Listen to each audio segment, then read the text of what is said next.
차은우 씨는 어린 시절 어머니에게 칭찬을 잘 받지 못하고 잘생겼다는 소리도 못 듣고 또 엄하게 자랐다고 합니다. 이렇게 좀 인정을 안 해주는 엄한 부모님 밑에서 자란 아이는 어떤 내면 아이가 생길까요? 기가 죽죠.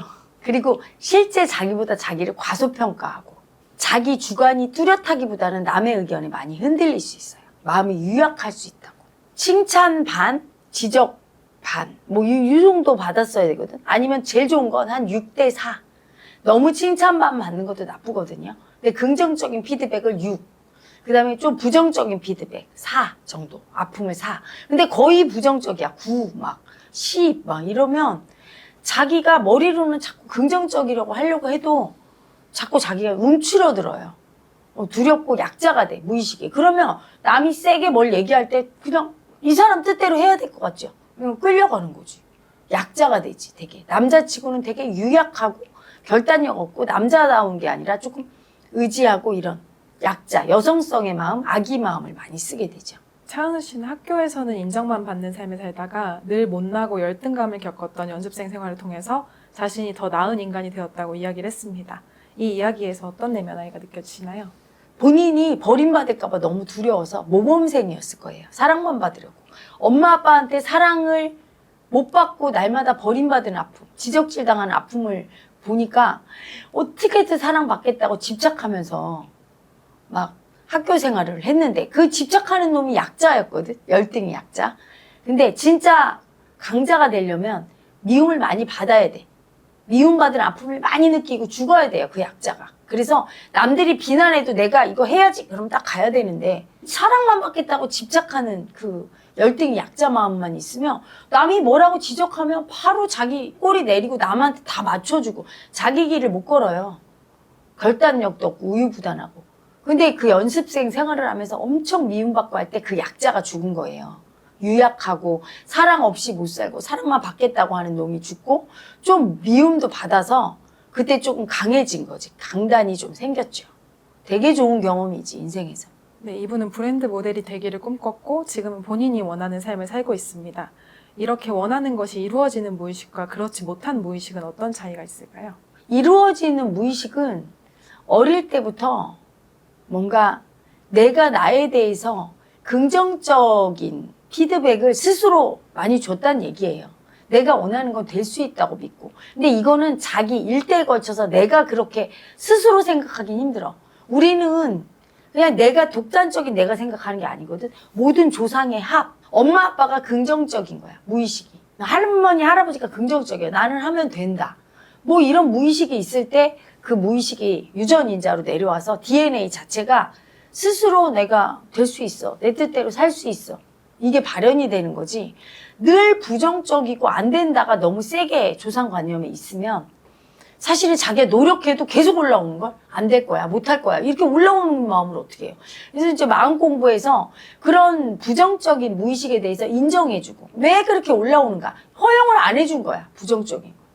그런 사람이 많이 올라와요. 근데 차은우 엄마 아빠는 아들에게 부정적인 얘기를 했다는 얘기는 그걸 인정을 하는 거지. 부정적인 마음도 나쁘다고 고집부리지 않고 참지 않고. 그리고 어떤 부분은 또 부정적인 얘기를 할 수 있는 만큼 긍정적으로 내가 하는 건 될 거야, 잘 될 거야, 이 마음도 있다는 얘기예요. 세게. 부정이 강하면 긍정도 강하게 있죠.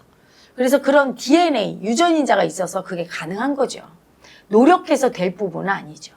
차은우 씨는 같은 그룹 멤버인 문비 씨의 죽음에 대해서 이야기를 하면서 죄책감을 느낀다는 표현을 많이 했습니다.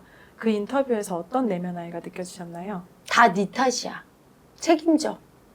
되게 책임지는 역할을 부여받은 사람일수록 죄책감을 느껴요. 그러니까 모든 잘못된 걸 보면 다 내 책임 같아. 근데 그 책임감이 강한 건 부모가 무의식 안에서 애한테 책임을 이렇게 지우거든요. 저 같은 경우도 그래요. 뱃속에 있을 때 이미 굉장히 부모가 기대하는 걸 느꼈고 만약에 아들이면 더 많이 기대했겠죠. 제가 첫째니까. 저희 집이 딸만 셋이니까 아들이 없었어. 그러니까 저한테 모든 걸 다. 네가 다 책임져. 이렇게 부모의 기대와 집착과 이게 심하게 있을 때 내가 다 책임져야 된다고 느낄 때는 그게 우리 가족만이라고 머리가 생각하지만 잠재의식은 다 내 책임이야 이렇게 느끼잖아요. 그 책임 못 졌을 때는 막 죄책감이 그거죠. 너 왜 책임 못 졌어? 다 네 탓이야 이렇게. 아픔을 볼 때. 저도 참 그게 고통스러웠어요. 안 좋은 일이 생기면 다 내 탓 같아. 내가 책임져야 되니까. 엄청 죄책감 느끼고 그게 뭐냐면 부모가 과도하게 책임감을 많이 부여했을 때. 차은우 씨도 아마 그럴 거예요. 부모가 아들이라고 엄청 기대 걸고 그러면서 지적도 많이 하고 인정 안 해준 건 겸손하게 노력하라고 또 그렇게 해준 거거든. 근데 그거와 별개로 또 책임 네가 져야 돼 하고 부담감을 엄청 주고 책임지라는 의식을 써서 이분이 내가 책임져야 된다는 마음이 크니까 조금만 뭔가 아프고 자기 뜻대로 내가 원하지 않는 일, 아픈 일이 생기면 다 내 책임이라고 느끼고 자기를 수치 주면서 네가 책임 못 져서 그래 하는 죄책감이 되게 큰 거죠. 그러니까 거기 댓글에 보니까 사람들이 좀 차은우 씨도 심리 상담을 받아야 되는 거 아니냐 좀 불안해 하더라고요. 이렇게 좀 죄책감이 센 사람이 그걸 조금 내려놓을 수 있으려면 어떻게 해야 될까요? 이 책임져야 된다는 이 실체가 가짜 마음인 걸 알아야 돼요. 그냥 이 마음은 안 느껴야지 해서 될 것도 아니고 계속 올라오거든, 죄책감이.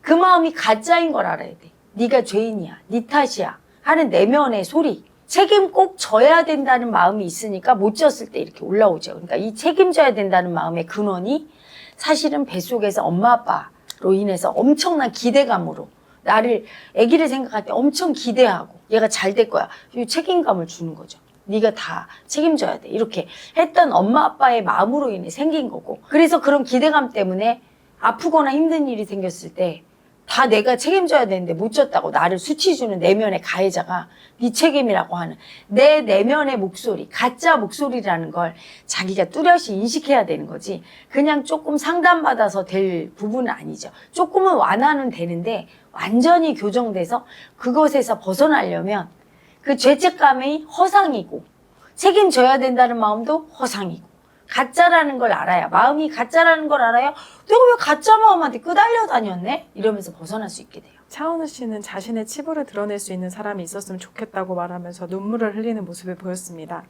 그 이야기를 하는 모습에서 어떤 내면 아이가 느껴지셨나요? 완벽주의자.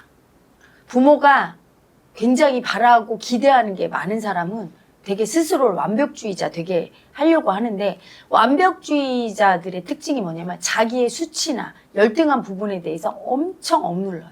그래서 자기 마음을 표현할 때 내가 이 마음이 열등한 마음이야. 너무 힘들어. 그럼 이제 옆에 사람한테 표현해서 나 너무 힘들어 이렇게 얘기하려고 할 때 이게 열등한 모습이고 너무 애기같이 징징대는 거 아니야? 저 사람이 나를 어떻게 생각할까? 굉장히 남의 시선을 의식하죠. 완벽하려고.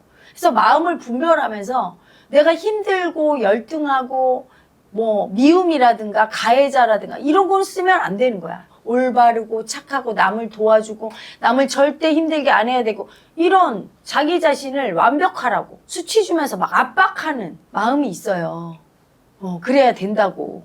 그래서 늘 누르고 사니까 막 굉장히 부정적인 감정들이라든가 아니면 막 수치도 떨고 싶고 어떨 때는 막 함부로 그냥 대충 술 먹고 와서 빡 눕고 싶고 이러는데 그런 자기 모습을 용납을 스스로 안 해주고 무의식을 억압하는 힘이 되게 클 때 분별심으로 그럴 때 굉장히 괴롭죠 본인은. 근데 그걸 막상 또 표현하려고 안 돼. 너무 무서워. 실망시킬까 봐. 부모님 실망시킬까 봐 두려운 마음이 있어서 완벽해야 돼. 이 마음이 있으니까 사람들 앞에서도 늘 자기를 컨트롤하려고 하고 억압하려고 하고 그게 센 거예요. 그래서 이런 분들은 아주 가까운 사람이 있으면 괜찮아질 거야. 예를 들어 결혼해서 부인한테는 편하게 이렇게 할 수 있을 거야. 그렇게 되지 않아요. 이 억압된 무의식은 내가 스스로 그걸 알아차려서 이 마음을 인정하려고 해야지 나랑 편한 사람이 있으면 이게 오픈될 거야. 더 못해요. 가까운 사람한테. 왜? 이 사람이 실망하면 날 버릴 것 같아. 실망시키지 않으려는 마음이니까. 엄마 아빠의 기대에 부응하려는 마음이니까 늘 딴 사람이 있으면 그 사람한테 기대에 부응하려고 해서 누르는 거거든. 사랑할수록 기대에 부응하려고 하지. 이 사람한테 사랑받고 버리면 안 받으려고. 그래서 그렇게 억압하는 자기의 무의식을 그거는 심리상담 받아도 많이 이렇게 좀 완화될 거예요. 또는 이렇게 수행터에 와서 자기 무의식을 들여다보고 하면서 자기 스스로 그 억압하고 있는 게 자기라는 걸 알아야 되고 자기가 자기 마음을 버렸기 때문에 부정적이고 열등하고 수치스러운 자기 모습을 남한테 꼭 얘기하지 않아도 자기 마음을 그걸 자기가 인정하는 그런 방법을 배우면 그때부터 해방이 좀 되죠.